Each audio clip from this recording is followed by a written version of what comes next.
ನಮಸ್ಕಾರ. ನಾನು ಸಿ.ಪಿ. ರಂಗನಾಥ್. ಪ್ರೀತಿ ಮಕ್ಕಳೇ, ನೀತಿಕತೆ ಸಂಖ್ಯೆ 247. ಇವತ್ತಿನ ಕತೆ ಚಂದ್ರಸೇನ ಮತ್ತು ಇಂದ್ರಶರ್ಮ. ಈ ಸುವರ್ಣಪುರ ಅಂತೇಳಿ ಒಂದು ರಾಜ್ಯ, ಚಂದ್ರಾದಿತ್ಯ ಅನ್ನೋ ರಾಜ ಅಲ್ಲಿ ಆಳ್ತಾ ಇದ್ದಾನೆ. ಅವನಿಗೆ ಒಬ್ಬನೇ ಮಗ, ಅವನ ಹೆಸರೇ ಚಂದ್ರಸೇನ. ರಾಜಕುಮಾರ ಬೆಳೆದು ತರುಣನಾಗಿದ್ದಾನೆ. ಈಗ ಅವನೇ ಯುವರಾಜ.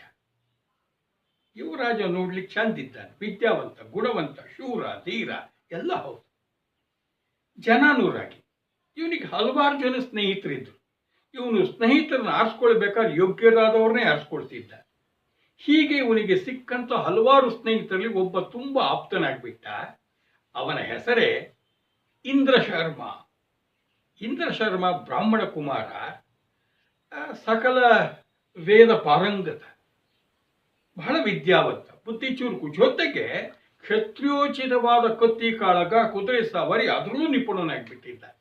ಈ ಎಲ್ಲ ಗುಣಗಳನ್ನು ನೋಡಿ ನಮ್ಮ ರಾಜಕುಮಾರ ಈ ಇಂದ್ರಶರ್ಮನನ್ನ ತುಂಬಾ ಸ್ನೇಹಿತನ ಮಾಡ್ಕೊಂಡಿದ್ದಾನೆ. ಇಬ್ರು ಸಹಿತ ಯಾವಾಗಲೂ ಒಟ್ಟಿಗೆ ಇರ್ತಿದ್ರು. ರಾಜಕುಮಾರ ಬೇಟೆಗೆ ಹೋಗ್ಬೇಕಾದ್ರೂ ಬರಪ್ಪ ಅಂತ ಹೇಳಿ ಇಂದ್ರಶರ್ಮನ್ ಕರ್ಕೊಂಡು ಹೋಗ್ಬೇಕು.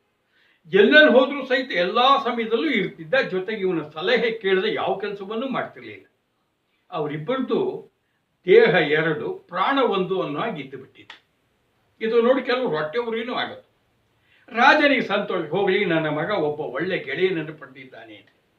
ಹಾಗಾಗಿ ಹೇಳ್ತಿದ್ದ, ನೋಡಪ್ಪ ನನ್ನ ಮಗ ಸ್ವಲ್ಪ ಹಠಮಾರಿ ದುಡುಕು, ನೀನು ಬ್ರಾಹ್ಮಣ ಕುಮಾರ, ಸ್ವಲ್ಪ ಸಹನೆ ಇರುತ್ತೆ, ಹಾಗಾಗಿ ಅವನನ್ನು ಸ್ವಲ್ಪ ಸರಿಯಾಗಿ ನೋಡ್ಕೊ ಅಂತ ರಾಜನೇ ಇಂದ್ರಶರ್ಮನಿಗೆ ಹೇಳಿಬಿಟ್ಟಿದ್ದ. ಹೀಗಿರಬೇಕಾದ್ರೆ ಏನಾಗ್ಬಿಟ್ಟಿದೆ, ದೂರದ ಕಟಾಹ ದ್ವೀಪದಿಂದ ಒಂದು ಪ್ರಸ್ತಾಪ ಬಂತು.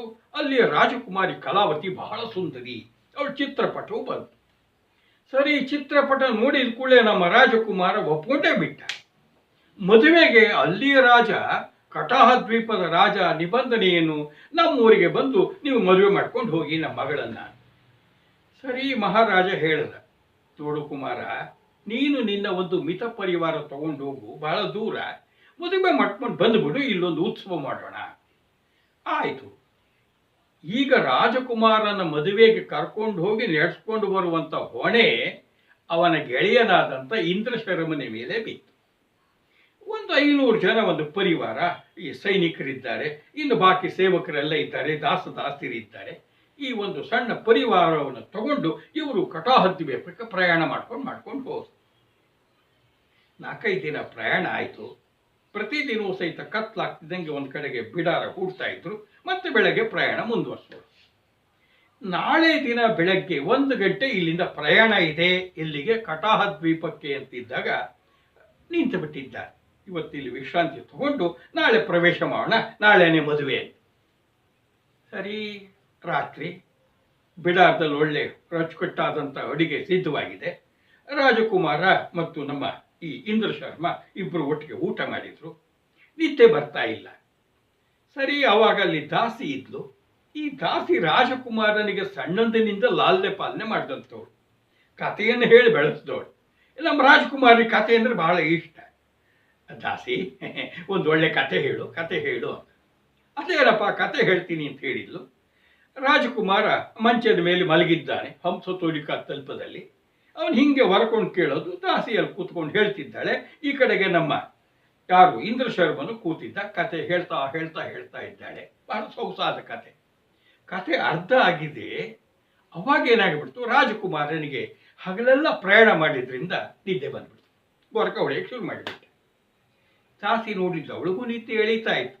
ಅಯ್ಯೋ, ನಮ್ಮ ರಾಜಕುಮಾರನೇ ಮಲಗಿದ ಮೇಲೆ ನಾನು ಯಾರಿಗೆ ಕತೆ ಹೇಳಲಿ ಅಂತ ಹೇಳಿ ದೀಪ ಸಾಣದ ಮಾಡಿ ಹೋಗಿಬಿಟ್ಟೆ. ಆದರೆ ಅಲ್ಲೇ ಇದ್ದಂತ ಇಂದ್ರಶರ್ಮನಿಗೆ ನಿದ್ದೆ ಬರಲಿಲ್ಲ. ಪ್ರಶಾಂತ ವಾತಾವರಣ, ಕಾಡು, ಯಾರೋ ಇಬ್ರು ಆಕಾಶದಲ್ಲಿ ಮಾತನಾಡೋದು ಕಾಣಿಸ್ತಿಲ್ಲ. ಆಗ ಅವ್ರ ಮಾತಿನಿಂದ ಗೊತ್ತಾಯ್ತು ಇವ್ರು ಯಾರೋ ದೇವತೆಗಳು. ಅಲ್ಲೇನಾಗಿದೆ, ಗಗನ ಮಾರ್ಗದಲ್ಲಿ ಹೋಗ್ತಾ ಇರೋ ದೇವತೆಗಳು ರಾಜಕುಮಾರನಿಗೆ ದಾಸಿ ಅತ್ಯಂತ ಸ್ವಾರಸ್ಯಕರವಾದ ಕತೆ ಹೇಳೋದನ್ನ ಅವರು ಕೇಳ್ತಾ ನಿಂತು ಬಿಟ್ಟಿದ್ದಾರೆ. ದುರಾದೃಷ್ಟ, ರಾಜಕುಮಾರ ನಿದ್ದೆ ಹೊಡೆದಿದ್ರಿಂದ ದಾಸಿ ಕತೆ ನಿಲ್ಲಿಸಿ ಮಲ್ಕೊಂಡ್ಬಿಟ್ಟು ಅವರ ಕತೆಗೆ ಕೇಳೋದಿಕ್ಕೆ ರಸಭಂಗ ಉಂಟಾಗ್ಬಿಡ್ತು. ಆ ಇಬ್ಬರು ದೇವತೆಗಳಿಗೂ ಸಿಟ್ಟು ಬಂದ್ಬಿಟ್ಟು ಅವರಿಬ್ಬರು ಸಹಿತ ಶಾಪ ಕೊಟ್ಬಿಟ್ರು ರಾಜಕುಮಾರನಿಗೆ. ಅದೇ ನಮ್ಮ ಇಂದ್ರ ಶರ್ಮನಿಗೆ ಕೇಳಿಸಿತ್ತು. ಒಂದು ಧ್ವನಿ ಕೇಳಿತು, ಈ ರಾಜಕುಮಾರ ಎಂತ ಅಯೋಗ್ಯ ಇದ್ದ, ಎಂತ ಸುಂದರವಾದ ಕಥೆಯನ್ನು ಪೂರ್ತಿ ಕೇಳದೆ ಅರ್ಧದಲ್ಲೇ ಮಲಗಿಬಿಟ್ಟ, ಮಹಾಪಾಪಿಷ್ಟ ಇದ್ದ. ಅದಕ್ಕೆ ಇನ್ನೊಂದು ಧ್ವನಿ ಹೇಳಿ, ಹೌದು ಇವನಿಗೆ ಶಿಕ್ಷೆ ಆಗಲೇಬೇಕು. ನಾಳೆ ಬೆಳಗ್ಗೆ ಇವನು ಮದುವೆ ಆಗಬೇಕು ಅಂತ ಹೋಗೋ ಹಾದಿಯಲ್ಲಿ ಒಂದು ಅಮೂಲ್ಯವಾದ ವಜ್ರದ ಹಾರ ಕಾಣಿಸ್ಲಿ, ಆ ವಜ್ರದ ಹಾರವನ್ನು ಅವನು ಮುಟ್ತಿದ್ದಂಗೆ ಸತ್ತು ಹೋಗ್ಲಿ. ಇನ್ನೊಂದು ಧ್ವನಿ ಮತ್ತೆ ಕೇಳಿಸ್ತು, ಹೋಗಬೇಕಾದ್ರೆ ಇದರ ಆಪತ್ತಿನಿಂದ ತಪ್ಪಿಸ್ಕೊಂಡು ಸಹಿತ ಬಂಗಾರದ ಬಣ್ಣದ ಮಾವಿನ ಹಣ್ಣು ಕಾಣಿಸ್ಲಿ, ಅದು ಇವನು ಅದನ್ನು ತಿನ್ನಕ್ಕೆ ಹೋಗಿ ಸಾವು ಬರಲಿ. ಅಲ್ಲಿಗೆ ನಿಲ್ಲಿಲ್ಲ, ಶಾಪ ಮುಂದುವರಿತು. ಇವೆರಡರಿಂದ ತಪ್ಪಿಸ್ಕೊಂಡ್ರೆ ಇವನ ಮುಂದೆ ಎಲ್ಲಿ ಕಟಾಹ ದ್ವೀಪಕ್ಕೆ ಹೋಗಿ ಮದುವೆ ಮನೆಯಲ್ಲಿ ಪ್ರವೇಶ ಮಾಡಬೇಕಾದ್ರೆ ಚಪ್ಪರ ಕುಸಿದು ಈತ ಸಾಯಿ ಅಂತ 3ನೇ ಶಾಪ. ಅಲ್ಲಿಗೆ ನಿಲ್ಲಿಲ್ಲ, 4ನೇ ಶಾಪ. ಅಕಸ್ಮಾತ್ ಇದರಿಂದ ಪಾರಾದ್ರೆ ರಾತ್ರಿ ಶಯ್ಯಾಗ್ರಹದಲ್ಲಿ ಇವನಿಗೆ ಒಂದು 100 ಸೀನು ಬಂದು ಸೀನು ಸಾಯಿ. ಯಾರಾದ್ರೂ ಪುಣ್ಯಾತ್ಮರು ಅವನಿಗಾಗ ಪ್ರತಿಯೊಂದು ಸೀನ್ಗೂ ಶತಾಯಸ್ಸು ಅಂತ ಹೇಳಿದ್ರೆ ಅವನ ಪ್ರಾಣ ಉಳಿಯುತ್ತೆ, ಇಲ್ಲಿರೋ ಅವನು ಸಾಯ್ತಾನೆ. ಈ 4 5ನೇ ಒಂದು ಶಾಪವನ್ನು ಕೇಳಿಸ್ಕೊಂಡು ಬಿಟ್ಟ. ಯಾರಾದ್ರೂ ನಾವು ಕೊಡೋ ಶಾಪವನ್ನ ಕೇಳಿ ರಾಜಕುಮಾರನಿಗೆ ಹೇಳಲಿಕ್ಕೆ ಹೋದ್ರೆ ರಾಜಕುಮಾರನಿಗೆ ಸಾಯಿ, ಅವನು ಸಾಯಿ. ನಿಂತು ಹೋಗ್ಬಿಡ್ತು ಧ್ವನಿ. ಮೈಯೆಲ್ಲ ನಡಗ್ಬಿಡ್ತು. ಯಾರಿಗೆ? ನಮ್ಮ ಇಂದ್ರ ಶರ್ಮನಿಗೆ. ಅಯ್ಯಯ್ಯೋ, ಏನೋ ಮಾಡ್ಲಿಕ್ಕೆ ಹೋಗಿ ಏನೋ ಆಯ್ತಲ್ಲ. ಕತೆ ಕೇಳೋದು ಮಧ್ಯದಲ್ಲಿ ಇಲ್ಲ, ಸಹಜ. ಅದನ್ನೆಲ್ಲೋ ಗಗನ ಮಾರ್ಗದಲ್ಲಿರೋ ದೇವತೆಗಳು ಕೇಳಿಸ್ಕೊಡ್ತಾರೆ, ಶಾಪ ಕೊಡ್ತಾರೆ ಅಂದ್ರೇನು? ಸಮಸ್ಯೆ ಅದಲ್ಲ. ನನ್ನ ಗೆಳೆಯ ಪ್ರಾಣ ಮಿತ್ರ ನನಗಿಷ್ಟೆಲ್ಲ ಮಾಡಿದ್ದಾನೆ, ಅವನನ್ನ ಋಣವನ್ನು ನಾನು ಹೇಗೆ ತೀರಿಸ್ಲಿ? ಇವತ್ತು ನನಗೇನಾದ್ರು ಒಂದು ಬೆಲೆ ಬಂದಿದೆ, ಒಂದು ಸ್ಥಾನಮಾನ ಇದೆ ಅಂದರೆ ರಾಜಕುಮಾರನಿಂದ. ಆದರೆ ಅವನನ್ನು ಸಾಯ್ಲಿಕ್ಕೆ ಬಿಡೋಕ್ಕಾಗತ್ತಾ? ಇಲ್ಲ. ರಾಜಕುಮಾರ್ ಗೆಬ್ಬಸ್ ಹೇಳಿಬಿಡ್ಲೋ? ಅಯ್ಯಯ್ಯೋ, ಹೇಳಿದ್ರೆ ಏನಾಗತ್ತೆ? ಹೇಳೋಕ್ಕಿಂತ ಮೊದಲು ನಾನೇ ಸತ್ತೋಗ್ಬಿಡ್ತೀನಿ. ರಾಜಕುಮಾರ್ನಿಗೆ ಯಾವ ಉಪಯೋಗನೂ ಆಗಲ್ಲ. ಇಲ್ಲ, ಏನಾದರೂ ಆಗಲಿ, ಎಷ್ಟು ಕಷ್ಟ ಬಂದರೂ ಪರವಾಗಿಲ್ಲ, ಪ್ರಾಣವನ್ನು ಒತ್ತೆ ಇಟ್ಟಾದ್ರೂ ರಾಜಕುಮಾರ್ ನಾನು ಕಾಪಾಡಲೇಬೇಕು. ರಾತ್ರಿ ಏನು ಮಲ್ಕೊಳ್ಳೋಕೆ ಹೋದ್ರು ನಿದ್ದೆ ಬರಲಿಲ್ಲ. ಬೆಳಗ್ಗೆ ಬೇಗ ಎದ್ದು ಬಿಟ್ಟ. ರಾಜಕುಮಾರ್ ಎದ್ದಿದ್ದಾನೆ, ಬಹಳ ಬೇಗ 1 ಗಂಟೆ ಪ್ರಯಾಣ ಮಾಡಿಬಿಟ್ರೆ ಮದುವೆಗೆ ಸಿದ್ಧವಾಗಿ ಹೋಗಲೇಬೇಕು. ಸರಿ, ಬೇಗ ಎದ್ರು ಸೇನೆ ಮುಂದಕ್ಕೆ ಹೋಗ್ತಾ ಇದೆ. ರಾಜಕುಮಾರ ಜೊತೆಗೆ ನಮ್ಮ ಇಂದ್ರ ಶರ್ಮ ಇದ್ದಾಗ ಹೋಗ್ತಾ ಇದ್ದಾರೆ. ಎದೆ ಹೊಡ್ಕೊಳ್ತಾ ಇದೆ. ರಾಜಕುಮಾರಿಗೆ ಸ್ವಲ್ಪ ಹಠಮಾರಿ ಸ್ವಭಾವ ಬೇರೆ. ನೋಡ್ತಿದ್ದ ಹಾಗೆ ಅಲ್ಲಿ ದೇವತೆ ಶಾಪ ಕೊಟ್ಟಂಗೆ ನೋಡ್ತಾರೆ. ಒಂದು ಗಿಡದ ಮೇಲ್ಗಡೆ ಪಳ ಹೊಳೆಯೋ ವಜ್ರದ ಅಮೂಲ್ಯ ಹಾರ ಕಾಣೆ. ಗೆಳೆಯ, ನೋಡಯ್ಯ ನನ್ನ ಅದೃಷ್ಟ, ಇವತ್ತಲ್ಲಿ ಕಲಾವತಿ ನನಗ ಕಾಯ್ತಾ ಇದ್ರೆ ಇಲ್ಲಿ ನೋಡು, ವಜ್ರದ ಮಾಲೆ, ವಜ್ರದ ಹಾರ. ರಾಜಕುಮಾರನಿಗೆ ಕೈ ಮುಗಿದು ಬೇಡ್ಕೊಂಡ ಇಂದ್ರ ಶರ್ಮ, ಗೆಳೆಯ ನಿನ್ನ ಹತ್ರ ವಜ್ರದ ಮಾಲೆ ಕೊರತೆನ ನಿಮ್ಮ ಮನೇಲಿ ಎಷ್ಟಿದೆ? ಈಗ ಅಲ್ಲಿ ಬೇರೆ ವಜ್ರದ ಮಾಲೆ ಹಿಡ್ಕೊಂಡು ಕಾಯ್ತಿರ್ತಾರೆ. ಯಾರು? ಕಲಾವತಿ ರಾಜಕುಮಾರಿ. ಬ್ಯಾಡಪ್ಪ, ನೋಡು, ಇದು ಕಾಡಿನಲ್ಲಿ ಗಿಡದ ಮೇಲೆ ಯಾರ ವಜ್ರದ ಮಾಲೆ ಬಿಡ್ತಾರೆ? ಇದೇನೋ ಭ್ರಮೆ, ಇದೇನೋ ಮಾಯೆ ಇರಬೇಕು. ನೋಡು, ನಮ್ಮ ಸೈನಿಕರು ಹೋದ್ರು, ಅವ್ರ ಕಣ್ಣಿಗೆ ಕಾಣಿಸಿಲ್ಲ, ನಮಗೆ ಕಣ್ಣಿಗೆ ಯಾಕೆ ಕಾಣಿಸ್ತಾ ಇದೆ? ಬ್ಯಾಡ ರಾಜಕುಮಾರ, ಶುಭ ಕಾರ್ಯ, ನಡಿ ಅಂತ ಕರ್ಕೊಂಡು ಹೊರಟ. ರಾಜಕುಮಾರ ಕರ್ಕೊಂಡು ಹೋದ್ಮೇಲೆ ಇವನಿಗೆ ಒಂದು ಆಪತ್ತಿನಿಂದ ಪಾರಾದೆ ಅಂತ ಅನ್ನಿಸ್ತು. ಯಾರಿಗೆ? ಇಂದ್ರ ಶರ್ಮನಿ. ಮುಂದೆ ಹೋಗ್ತಿದ್ದಂಗೆ ಮಾವಿನ ಗಿಡದಲ್ಲಿ ಒಂದೇ ಒಂದು ಬಂಗಾರದ ಬಣ್ಣದ ಗಮಗಮಿಸುವಂತ ಮಾವಿನ ಹಣ್ಣು. ಗೆಳೆಯ, ಮಾವಿನ ಹಣ್ಣು ಬಂಗಾರದ ಬಣ್ಣ, ತಿಂತೀನಿ. ನೀನು ಏನು ಮಾವಿನ ಹಣ್ಣಿಗೆ ಬರವೆ? ಇದು ಅಕಾಲ ಮಾವು, ರುಚಿ ಗೊತ್ತಿರಲ್ಲ. ಏನಾದರೂ ಬ್ಯಾಡ ರಾಜಕುಮಾರ, ನನ್ನ ಮಾತು ಕೇಳು ಗೆಳೆಯ, ನಿನ್ಗೆ ಅಲ್ಲಿ ಹೋದ್ಮೇಲೆ 100 ಮಾವಿನ ಹಣ್ಣು ಕೊಡಿಸ್ತೀನಿ. ಕೈ ಕಾಲಿಗೆ ಬಿದ್ದ. ಸರಿ ಅಂತವನು ಮುಂದಕ್ಕೆ ಹೋಗಿಬಿಟ್ಟ. ಬಂದರು ಕಟಾಹ ದ್ವೀಪಕ್ಕೆ ಬಂದುಬಿಟ್ರು. ದಿಬ್ಬಣ ಬಂತು ಗೊತ್ತಿದ್ದಂಗೆ ಮಂಗಳವಾದ್ಯಗಳು ಮೊಳಗ್ತಿದೆ. ಕಳಸ ಕನ್ನಡಿ ಹಿಡ್ಕೊಂಡು ಹೆಣ್ಮಕ್ಳು ಬಂದರು. ಇವರು ತಿಲ್ಕ ಇಟ್ಟರು, ಆರತಿ ಮಾಡಿ ಸ್ವಾಗತ ಮಾಡಿ ಬನ್ನಿ ಅಂತೇಳಿ ಕರ್ಕೊಂಡು ಹೋದರು. ಊರಿನ ಜನ ನೋಡಿ ಸಂತೋಷ ಪಡ್ತಿದ್ದಾರೆ. ಅರಮನೆ ಮುಂದೆ ದೊಡ್ಡ ಚಪ್ರ ಹಾಕಿಬಿಟ್ಟಿದ್ದಾರೆ. ಅವ ಏನು ನೋಡ್ಲಿಕ್ಕೆ ಕಣ್ ಸಾಲದು. ಏನು ತಳಿರು ತೋರಣ ಕಟ್ಟಿಬಿಟ್ಟಿದ್ದಾರೆ. ಮಾವಿ ಈ ಬಾಳೆ ಕಂದಿದೆ, ಗೊನೆ ಇದ್ದಾವೆ, ಹಣ್ಣುಗಳನ್ನೆಲ್ಲ ಏತ್ ಹಾಕಿದ್ದಾರೆ. ಮಂಗಳವಾದ್ಯ ಮೊಳಗ್ತಿದೆ. ರಾಜಕುಮಾರ ಈಗ ಚಪ್ಪರದೊಳಗೆ ಪ್ರವೇಶ ಮಾಡಬೇಕು. ಎದೆ ಹೊಡ್ಕೊಳ್ತಾ ಇದೆ. ಯಾರಿಗೆ? ನಮ್ಮ ಇಂದ್ರ ಶರ್ಮನಿಗೆ. ಸ್ವಲ್ಪ ತಡಿ, ಇದು ಕಾಲ ಸರಿ ಇಲ್ಲ, ನಮ್ಮ ಪುರೋಹಿತರು ಬೇರೆ ಇನ್ನೂ ಬಂದಿಲ್ಲ, ಪುರೋಹಿತರು ಇಟ್ಕೊಳ್ದೆ ಒಳಗಡೆ ಹೋಗಬಾರ್ದು, ಸ್ವಲ್ಪ ತಡಿ ಅಂತ ಸಮಯವನ್ನ ಸ್ವಲ್ಪ ವಿಳಂಬ ಮಾಡ್ತಾ ಅಷ್ಟೊತ್ತಿಗೆ ಢಮಾರ್ ಅಂತ ದೊಡ್ಡ ಚಪ್ರ ಕುಸ್ಕೊಂಡು ಬಿದ್ದೆ. ಅಲ್ಲಿದ್ದವ್ರಲ್ಲಿ ಏನು ಓಡೋಕೆ ಶುರು ಮಾಡಿಬಿಟ್ರು. ತಕ್ಕನ ಸೈನಿಕರು ಏನು ಮಾಡಿದ್ರು, ಆ ಚಪ್ಪರ ತೆಗೆದು ಆ ಕಡೆ ಹಾಕಿದ್ರು. ದಿಬ್ಬಣ ಮದುವೆ ಮನೆ ಒಳಗೆ ಪ್ರವೇಶ ಆಗ್ಬಿಡ್ತು. ಏನು ರಾಜಕುಮಾರಿ ಕಾಯ್ತಾ ಇದ್ದಾಳೆ, ಎಲ್ಲ ಸಕಲ ಸಿದ್ಧತೆ ಇತ್ತು. ನಮ್ಮ ರಾಜಕುಮಾರ ಚಂದ್ರಸೇನನಿಗೂ ರಾಜಕುಮಾರಿ ಕಲಾವತಿಗೂ ವಿಜೃಂಭಣೆಯಿಂದ ಮದುವೆ ನಡೀತು. ನೋಡ್ದವ್ರು ಸಂತೋಷಪಟ್ಟ, ಏನು ಜೋಡಿ, ಪಾರ್ವತಿ ಪರಮೇಶ್ವರ ಕಣ್ಣಕ್ಕೆ ಕಾಣ್ತಿದ್ದಾರೆ ಅಂತ ಹೇಳಿ ಎಲ್ಲ ಸಂತೋಷಪಟ್ಟರು. ಒಳ್ಳೆ ಭರ್ಜರಿ ಭೋಜನ ಆಯಿತು, ಉಡುಗೊರೆ ಕೊಟ್ಟರು, ಎಲ್ಲ ಉಡುಗೊರೆ ತಗೊಂಡು ಹೊರಟರು. 3 ಆಪತ್ತಿನಿಂದ ರಾಜಕುಮಾರ ಪಾರಾಗಿದ್ದಾನೆ. ಇನ್ನು 4ನೇ ಆಪತ್ತು ಅತಿ ಮುಖ್ಯವಾಗಿರೋದು. ಗೆಳೆಯ, ರಾತ್ರಿ ಎಲ್ಲ ವ್ಯವಸ್ಥೆ ಮಾಡಿದ್ದಾರ, ಶಯ್ಯಾಗ್ರಹ ನೋಡ್ಕೊಂಬರ್ತೀನಿ ಹೋಗಿಬಿಟ್ಟ. ನೋಡಪ್ಪ, ನಾನು ರಾಜಕುಮಾರನ ಗೆಳೆಯ ಎಲ್ಲಿ ಏನು ಶಯ್ಯಾಗ್ರಹ ಅಂತ ಹೋದಾಗ ಅಲ್ಲಿ ಸೈನಿಕರು ದಾಸಿರು ತೋರಿಸಿದ್ರು, ಇದೇ ಸ್ವಾಮಿ. ಒಳಗೆಲ್ಲ ಹೋಗಿ ನೋಡ್ದ, ಸಾಯಂಕಾಲ ಒಳ್ಳೆ ಚೆನ್ನಾಗಿ ಅಲಂಕಾರ ಮಾಡಿಬಿಟ್ಟಿದ್ದಾರೆ. ಅದಕ್ಕೊಂದೇ ಬಾಗಿಲು, ಅಲ್ಲಿಂದನೇ ಹೋಗಬೇಕು ಬರಬೇಕು. ಏನಾದರೂ ಮಾಡಿ ನಾನು ರಾಜಕುಮಾರ ಪ್ರವೇಶ ಮಾಡೋ ಮೊದಲೇ ಈ ಶಯ್ಯಾಗ್ರಹದಲ್ಲಿ ಸೇರ್ಕೊಂಡ್ಬಿಡ್ಬೇಕು. ಆಮೇಲೆ ಆ ಸೀನ್ದಾಗ ನಾನೇನು ಮಾಡಬೇಕು. ರಾಜಕುಮಾರ್ ಜೊತೆ ಓಡಾಡ್ಕೊಂಡಿದ್ದ. ರಾಜಕುಮಾರ, ನೀನು ಹೆಂಡತಿ ಜೊತೆಗೆ ರಾಜಕುಮಾರಿ ಸಂತೋಷ ಪಡು, ನಾನು ಮುಖ್ಯ ಕೆಲಸ ಇದೆ ಹೋಗ್ತೀನಿ ಅಂತ ಎಲ್ಲ ಹೋದಂಗೆ ಹೋಗಿಬಿಟ್ಟ. ಎಲ್ಲರಿಗಿಂತ ಮುಂಚೆ ಬಂದು ಶಯ್ಯಾಗ್ರಹದ ಮಂಚ ತೆಗೆದು ಮಲ್ಕೊಂಡ್ಬಿಟ್ಟಿದ್ದ. ಸರಿ, ರಾಜಕುಮಾರ ಶಯ್ಯಾಗ್ರಹಕ್ಕೆ ಬಂದ. ರಾಜಕುಮಾರಿಯನ್ನು ಕಾಯ್ತಾ ಇದ್ದಾನೆ. ದಾಸಿಯರೆಲ್ಲರೂ ಸಹಿತ ಕರ್ಕೊಂಡು ಬಂದು ಅವಳು ತಮಾಷೆ ಮಾಡಿ ಬಿಟ್ಟು ಹೋಗ್ಬಿಟ್ರು. ರಾಜಕುಮಾರಿ ಹಾಲಿನ ಲೋಟವನ್ನು ಬಂಗಾರ ಲೋಟ ಇಟ್ಕೊಂಡು ಬಂದ್ಲು. ಸ್ವಾಮಿ, ಈ ಹಾಲನ್ನು ಸ್ವೀಕಾರ ಮಾಡಿ ಇಂದ್ಲು ನಾಚಿಕೊಳ್ತಾಳೆ. ಏನು ಚಂದ ಕಾಣಿಸ್ತಿದ್ದಾಳೆ.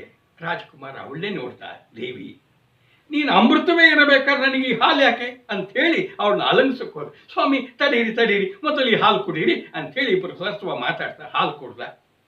ಎಲೆಡಿಕೆ ಮಡಿಸ್ಕೊಟ್ಲು. ಅವಳು ಎಲೆಡಿಕೆ ಹಾಕ್ಕೊಳ್ತಾ ಇದ್ದಾನೆ. ಕಾಯ್ತಾ ಇದ್ದಾನೆ. ಮಂಚದ ತೆಳುಗಡ್ಕೊಂಡು ರಾಜಕುಮಾರ. ಅಯ್ಯೋ, ಎಷ್ಟು ನಿಶ್ಚಿಂತಾಗಿದೆ, ಏನಾಗತ್ತೋ ಅಂತ. ಅಷ್ಟೊತ್ತಿಗೆ ಎಲೆಡಿಕೆ ಹಾಕ್ಕೊಳ್ತಾ ಇದ್ದಾನೆ. ಇದ್ದಕ್ಕಿದ್ದಕ್ಕೆ ಸೀನು ಬಂತು. ಆಖಿ ಅಂತೇಳಿ 1, 2, 3, 4, 10 ಮಂಚದ ತೆಳಗಿದ್ದಂತಹ ನಮ್ಮ ಇಂದ್ರ ಶರ್ಮ ಪ್ರತಿಯೊಂದು ಸೀನಿಗೂ ಶತಾಯುಸು ಅಂತ ಹೇಳ್ತಾನೆ ಇದ್ದಾನೆ. ನಿಧಾನವಾಗಿ ಯಾರಿಗೂ ಕೇಳದೇ ಇದ್ದಂಗೆ. ರಾಜಕುಮಾರಿ ಗಾಬರಿ. 5, 10, 20, 30, 40, 50 ಸೀನು. ರಾಜಕುಮಾರ ಬೆವತು ಬಿಟ್ಟ. ಆಖಿ ಅಂತಾನೆ ಇದ್ದಾನೆ. ಕೊನೆಗೆ 100 ಸೀನ್ ಆಯಿತು. ಅಷ್ಟೊತ್ತಿಗೆ 100 ಸಲ ಶತಾಯುಷು ಅಂತ ಹೇಳಿಬಿಟ್ಟಿದ್ದ. ರಾಜಕುಮಾರ ಕೂತು ಬಿಟ್ಟ. ಸೀನ್ ನಿಲ್ತು. ರಾಜಕುಮಾರಿ ನೀರು ಕೊಟ್ಲು, ಸುಧಾರಿಸ್ಕೊಂಡ, ಗಾಳಿ ಹಾಕಿದ್ಲು. ಸ್ವಾಮಿ, ಏನು ತೊಂದರೆ ಇಲ್ವೇ? ಅಯ್ಯೋ, ಪ್ರಯಾಣ ಮಾಡಿದ್ನಲ್ಲ, ನೆಗಡಿ ಆಗಿತ್ತು ಅನ್ಸುತ್ತೆ. ಸುಂದರಿ, ನಿನಗೆ ಬೇಸರ ಪಡಿಸ್ದೆ ಅಲ್ವಾ? ಒಂದು ಹಾಡು ಹೇಳು ಅಂಥೇಳಿ ಇಬ್ಬರು ಸಹಿತ ಸರಸಲ್ಲಾಪ ತೊಡಗಿಬಿಟ್ರು. ಇನ್ನಿರಬಾರ್ದು, ನನ್ನ ಕೆಲಸ ಮುಗಿತು ಅಂಥೇಳಿ ಇದಾವಣ ಮಂಚದ ತೆಳಗಿಂದ ಬಂದವನು ಹೊರಗಡೆಗೆ ರಾಜಕುಮಾರ ಕ್ಷಮಿಸು ಕೈ ಮುಗಿದು ಹೊರಟು ಬಿಟ್ಟ. ಬಾಗಿಲು ತಕೊಂಡು ಹೊರಗೆ ಹೋಗ್ತಿದ್ದಾನೆ. ರಾಜಕುಮಾರನಿಗೆ ನೋಡ್ತಾನೆ, ಅರೆ ಯಾರು? ನನ್ನ ಗೆಳೆಯ ಇಂದ್ರ ಶರ್ಮ.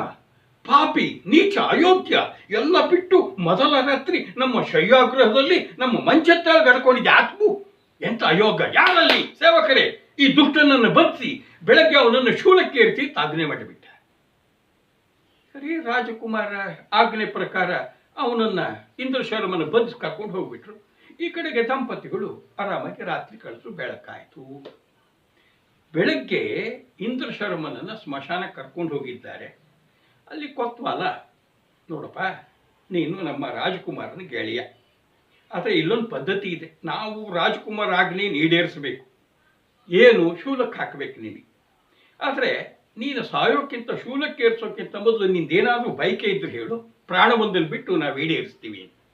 ಆತ ಕೊತ್ವಾಲ್ರೆ, ನನಗೇನು ಪ್ರಾಣ ಭಿಕ್ಷೆ ಬೇಡ, ನನಗೆ 2 ವಾಕ್ಯ ಮಾತಾಡಲಿಕ್ಕೆ ನಮ್ಮ ರಾಜಕುಮಾರ ಹತ್ರ ಕರ್ಕೊಂಡು ಹೋಗ್ರಿ, 2 ಮಾತಾಡಿ ಬಂದು ಬಿಡ್ತೀನಿ ಅಂತ. ಆಯಿತು ಅಂತ ಸೀದಾ ಕೊತ್ವಾಲು ಕರ್ಕೊಂಡು ಹೋದ್ರು. ರಾಜಕುಮಾರನಿಗೆ ಬೇಸರ, ನನ್ನ ಗೆಳೆಯ ಯಾಕೆ ಹೀಗೆ ಮಾಡ್ದ? ಛೇ, ಇಷ್ಟೊತ್ತು ಕಾಲ ಶೂಲಕ್ಕೆ ಏರಿಸ್ಬಿಟ್ಟಿರ್ತಾರೆ ಅಂದ್ಕೊಂಡು ಅಷ್ಟೊತ್ತಿಗೆ ಕೊತ್ವಾಲು ಅವನೇ ಕರ್ಕೊಂಡು ಬಂದ್ಬಿಟ್ರು. ದುಷ್ಟನ್ ಯಾಕೆ ಕರ್ಕೊಂಬಂದ್ರಿ? ಮತ್ತೆ ಸಿಟ್ಟು ಮಾಡ್ದ. ರಾಜಕುಮಾರ, ಶಾಂತನಾಗು, ನನಗೆ ಕೊನೆಯ ಆಸೆ ಏನು ಅಂತ ಹೇಳಿದ್ರು. ನನ್ನ ಪ್ರಾಣ ಗೆಳೆಯ ರಾಜಕುಮಾರನ ಜೊತೆ 2 ಮಾತನಾಡ್ತೀನಿ ಅಂತ ಹೇಳ್ಕೊಂಡು ಕರ್ಕೊಂಡು ಬಂದಿದ್ದಾರೆ. ನೋಡು, ಇಲ್ಲಿ ಪರಿವಾರ ಎಲ್ಲ ಸೇರಿಸು, ನಾನು ನಿನ್ನ ಜೊತೆ 2 ಮಾತನಾಡಬೇಕು ಅಂದಾಗ ಕೊನೆಯ ಆಸೆ ಸೇರಿಸಿದ್ದಾರೆ. ರಾಜ ರಾಣಿ ಎಲ್ಲರೂ ಸೇರಿದ್ದಾರೆ, ರಾಜಕುಮಾರರು ಇದ್ದಾರೆ. ನೋಡು ರಾಜಕುಮಾರ, ನಾನು ಯಾವುದೇ ಕೀಳು ಉದ್ದೇಶದಿಂದ ನಿನ್ನ ಮಂಚದ ಕೆಳಗೆ ಮಲಗಿರಲಿಲ್ಲ. ನಾನು ನಿನ್ನ ಪ್ರಾಣ ಸ್ನೇಹಿತ. ನೋಡು, ಬರಬೇಕಾದ್ರೆ ನಿನ್ನೆ ರಾತ್ರಿ ನೀನು ಕತೆ ಅರ್ಧ ಕೇಳಿ ನಿದ್ದೆ ಮಾಡಿಬಿಟ್ಟೆ. ಆಗ ಗಗನದಲ್ಲಿ ಹಿಂಗಾಯ್ತು. ಇಬ್ಬರು ದೇವತೆಗಳು ನೀನು ಅರ್ಧದಲ್ಲೇ ಕಥೆಯನ್ನು ಕೇಳಿ ನಿದ್ದೆ ಮಾಡಿದ್ರಿಂದ ಕಥಾಭಂಗವಾಯಿತು. ಇವನಿಗೆ ಶಾಪ ಅಂತ ಕೊಟ್ಟು. ಮೊದಲನೇದೇನು, ಹೋಗುವ ಹಾದಿಯಲ್ಲಿ ವಜ್ರದ ಮಾಲೆಯನ್ನ ಮೋಹಿಸಿ ಅದರಿಂದ ಅವನಿಗೆ ಸಾವು ಬರಲಿ, ಅವನು ಅದನ್ನು ಹಾಕ್ಕೊಂಡ್ರೆ. ಎರಡನೇದು, ಚಿನ್ನದ ಬಣ್ಣದ ಮಾವಿನ ಹಣ್ಣು ತಿಂದ್ರೆ ಸಾವು ಬರಲಿ. ಮೂರನೇದು, ಚಪ್ಪರ ಕುಸಿದು ಸಾವು ಬರಲಿ. ನೀನೇ ನೋಡಿದ್ದೀಯ, ನಿನಗೆ ಯಾವುದು ಹೇಳದೆ ಹುಷಾರಾಗಿ ನೀನು ಕರ್ಕೊಂಡು ಬಂದೆ. ನಾಲ್ಕನೇ ಶಾಪವೇ, ನಿನಗೆ ನಿನ್ನೆ ರಾತ್ರಿ ಈ ರೀತಿ 100 ಸೀನು ಬರಲಿ, ಆಗ ಶತಾಯಸ್ಸು ಅಂತ ಹೇಳಿದರೆ ಮಾತ್ರ ಅವನು ಬದುಕಬೇಕು ಅಂತಿತ್ತು. ಅನಿವಾರ್ಯವಾಗಿ ನಾನು ಅಲ್ಲಿ ಇರಬೇಕಾಯ್ತು. ನಾನು ನಿನಗೆ ಹೇಳಬಹುದಿತ್ತು, ಆದರೆ 5ನೇ ಶಾಪ ಕೇಳು. ಇದನ್ನು ಯಾರಾದ್ರೂ ಕೇಳಿಸ್ಕೊಂಡು ರಾಜಕುಮಾರಿಗೆ ಹೇಳಿದರೆ ಅವರಿಗೆ ರಾಜಕುಮಾರಿಗೆ ಇಬ್ಬರಿಗೂ ಸಾವು ಬರಲಿ ಅಂತಿತ್ತು. ನಾನು ಸತ್ರು ಉಪಯೋಗ ಆಗ್ತಿರ್ಲಿಲ್ಲ. ಇರೋ ವಿಷಯ ಹೇಳಿದ್ದೀನಿ. ನಿನ್ನ ಪ್ರಾಣ ಕಾಪಾಡೋದು ನಿನ್ನ ಗೆಳೆಯ, ನಿನ್ನ ಸೇವಕನಾದ ನನ್ನ ಕರ್ತವ್ಯ ಮಾಡಿದ್ದೀನಿ. ಈಗ ನಾನು ವಧ್ಯಸ್ಥಾನಕ್ಕೆ ಹೋಗ್ತೀನಪ್ಪ, ನಿನ್ನ ಆಜ್ಞೆ ನೀಡೇರಿಸಲಿಕ್ಕೆ ಅಂತ ಹೊಂಟುಬಿಟ್ಟ. ಅಲ್ಲಿದ್ದವ್ರಿಗೆಲ್ಲ ಅಯ್ಯೋ ಪಾಪ ಎಂಥ ಒಳ್ಳೆ ಹುಡುಗ, ರಾಜಕುಮಾರನ ಕಾಪಾಡಲಿಕ್ಕೆ ಎಷ್ಟು ಒದ್ದಾಡಿದ್ದಾನೆ ಅಂತ ಹೇಳಿ ಇವನಿಗೆ ನಿಲ್ಲಿ ನಿಲ್ಲಿ ಅಂತ ಹೇಳಿದ್ರು.